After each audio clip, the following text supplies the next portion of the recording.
Heavyweight boxing fans, what's the deal? All right, man. So I'm going to be doing a lot of these videos. Wilder, Ortiz, just going over different things, and I'm thinking about regarding this fight. I haven't been this excited about a fight at heavyweight since the Klitschko Joshua. So if you guys been following my channel, you guys know I dropped a lot of those videos. So I'll just be doing ongoing commentary about what certain things I'm thinking about up until the day of the fight. Okay. So sometimes you might hear a video where it's pro Luis Ortiz, or you may hear a video that's pro Deontay Wilder. It just depends on what I'm thinking about that day. So just, try to follow the series as much as you can. All right. And on my channel, man, I got a lot of other heavyweights I talk about too. But this fight right here, man, it gets me going just the same way that, Joshua and Klitschko did.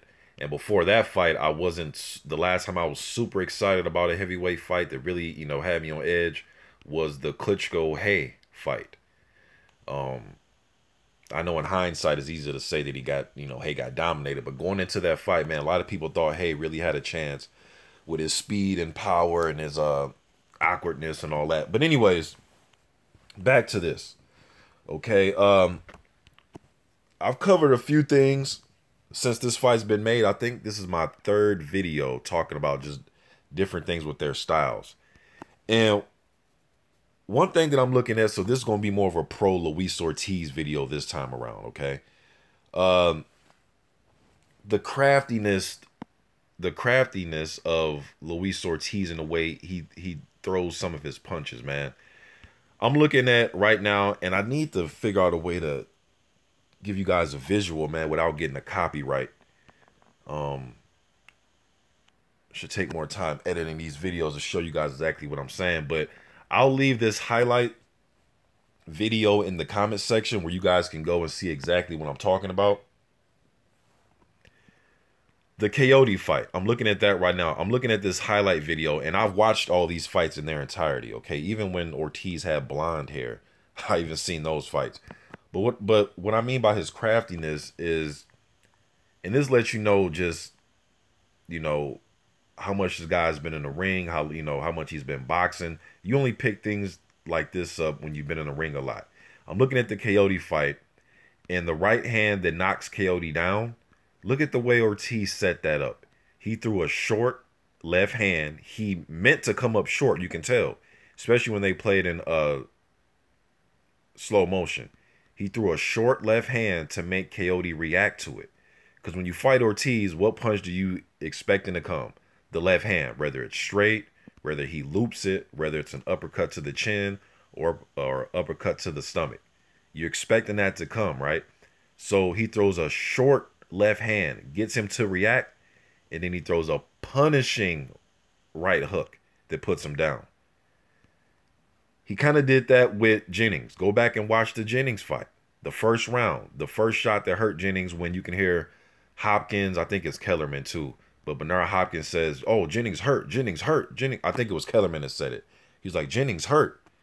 It was a short right hand. I don't even think people in the crowd really saw it. They really didn't see it. They just knew that Jennings was hurt because Jennings tried to move away from Ortiz after he got clipped with the shot. He went to the ropes kind of. But it was a short chipping right. It was an overhand right. I believe Jennings threw a jab. He threw a punch, and then out of nowhere, or I think he was getting ready to throw a punch, and out of nowhere it was so quick and short and chopping, it caught Jennings on the chin. Had him hurt. It's things like that, man, where Wilder's going to have to look out for. He's going to have to be ready for that, man. And it's hard to get ready for those type of shots. You got to be all the way on the outside. If he's in close, and both of these guys have the same reach, so it's not like Wilder's going. No, actually, on paper, Ortiz has a longer reach. He's at 84. I've seen Wilder listed at 82 and 83.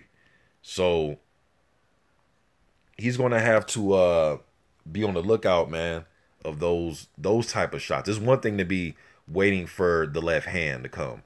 Then it's another thing when it's shots like that, even vicious lead shots that he can throw.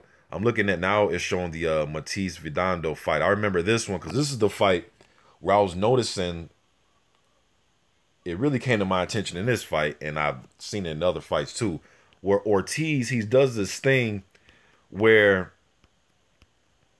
see, he landed another crisp right hook on Fernando. He went down, but because I'm actually watching it while I'm doing this video. But one thing about Ortiz that I noticed, he does this punch, man, where he literally raises his right leg up off the ground.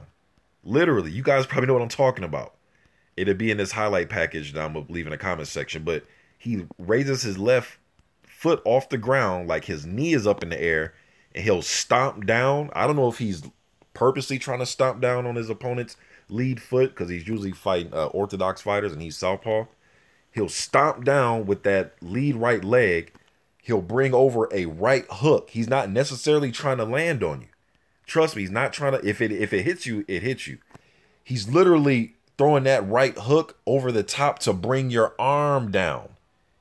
He brung Fernando's left arm down. His jab hand, he brung that down, and then he came through with a vicious straight right. I mean, straight left, I'm sorry. So he lifts up his right lead leg. He stomps it down. Then he comes over with a right hook. All of this is simultaneously. He comes over with a right hook. There's literally, he's swinging it to bring your arm down. Then he comes in and he sneaks that left hand behind it. Seen him do it a few times in fights, man. He does it really. It was a Tony Thompson. He did it to Thompson too. Although Thompson is a southpaw, he still did it to him too. And hit him with a good left hand. That left hand kind of bounced off Thompson's shoulder and hit him on the head. Got to watch out for that. Now, Wilder does it sometimes too. Now, this is an old school trick, so it's not like they're doing something I've never seen before. It's an old school trick. Holmes and Ali would do it sometimes. I haven't seen Vladimir do it. It's just an old school trick. Wilder did it to Washington, and that right hand that hurt Washington. Look at the jab that Wilder threw in that fight. He threw the jab, but he threw the jab to move Washington's hands out the way and kind of hold it there for a split second. Boom, here comes the right hand. So they both do it, but Ortiz just has a bag of tricks, man. Damn, this dude has a bag of tricks. I'm just watching some of the subtle things. I'm not looking at power and speed. I'm looking at some of the subtle things that he does in there, man. This dude has a bag of tricks, man. And that just comes from all the experience. And you gain those bag of tricks when you have a lot of experience. You know? Doesn't necessarily mean he's going to win, but man, there's, you know, some great things to have in the toolbox, man. And very tricky guy, man. Very tricky. And then when he's tricky with power. So it's not like he's just this tricky puncher and can do these little subtle things to knock you. You know, this dude has power coming behind this shit. So just another thing that I noticed about Luis Ortiz. Again, I'm going to be dropping a lot of these videos. Some of them may sound pro Wilder, pro Ortiz sometimes. So I guess this is more of a pro Ortiz. But I love this fucking fight, man. I love this fight. I cannot wait. They gave us Joshua and Klitschko. Now we're getting Wilder versus Ortiz in the same year. This is great. Y'all let me know what you think in the comment section. I'm out.